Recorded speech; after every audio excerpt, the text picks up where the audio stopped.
Good afternoon, friends. I think you will be surprised to know there are two types of milk.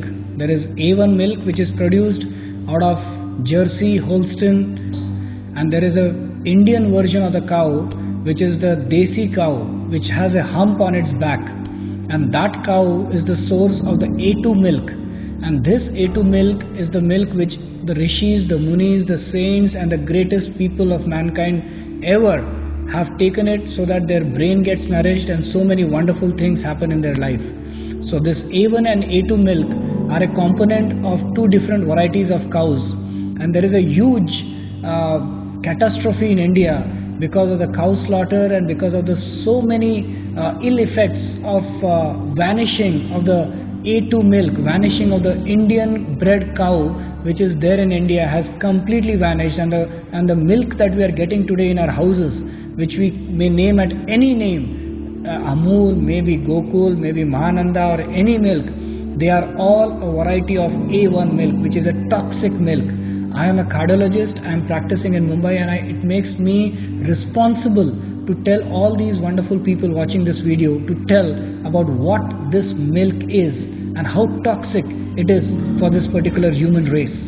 And it is very rightly labeled as white poison in the European countries, and still in India there are great people importing Indian cows from India and getting them to rear in New Zealand, in Australia, in Brazil.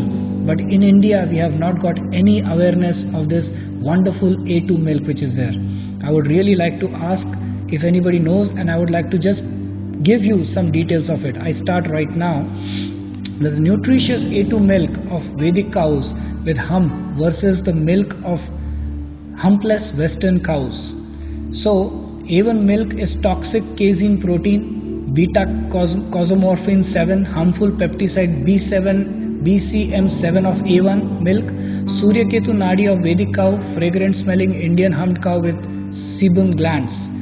A2 milk produced by humped Indian cow is good for health, while A1 milk produced by the humpless Western cow is toxic for health. An Englishman, when I was traveling, he asked that what is the best cow, which is the best milk available, and he shot up an argument saying that the Indian cow gives very less milk, whereas the A1 milk is in abundance.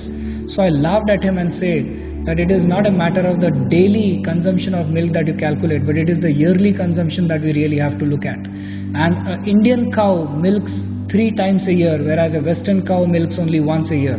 So if you calculate on an average, the A2 milk will always be in abundance because of the production of it 3 times in a year. This is a question of perception and simple maths, unfortunately, which the Indian people are not aware of. The Agnihotra ghee, that is whenever we perform the Agnihotra sacrifice, it is always the A2 ghee that is put up and that is used. The A1 ghee is considered as toxic actually.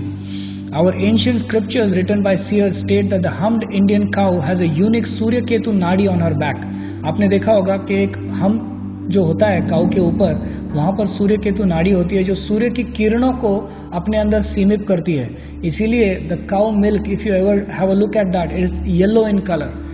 That's why, because of the content of the Surya, the greatness of the Surya rays which it accumulates by the Suryaketu Nadi, and we drink that beautiful milk which nourishes our whole body like a mother. She nourishes us.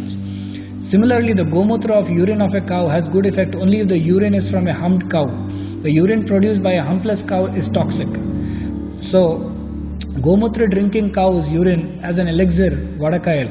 The various problems associated with humpless cow's toxic A1 milk are, I am just citing them one by one: autism, behra hona, diabetes type 1, sudden death syndrome in infants, ulcerative colitis, cardiac problems, multiple sclerosis, mental disorders, Parkinson's, schizophrenia, obesity, arteriosclerosis, intolerance, bloating. Autistic and schizophrenic persons typically excrete large quantities of BCM7 in their urine. Man can live on A2 milk of the humped Indian cow alone. The West is now secretly engaged in smuggling our Desi cows embryos from India. The West has found out several decades ago that the A2 milk of Indian humped cows is more beneficial as it has micronutrients like cytokines and minerals which enhance the immune system, A2 beta casein protein. So there are now the single agenda of the West of converting their useless A1 cows into A2 cows. They come to India for embryos of the Punganore cows and the Vechur cows, as a result of which these cows is now almost an extinct. The ghee of Vechur cows was used in Ayurveda to produce medicines and lechems. Even today there is no mechanism to check illegal export of embryos at seaports in refrigerated containers.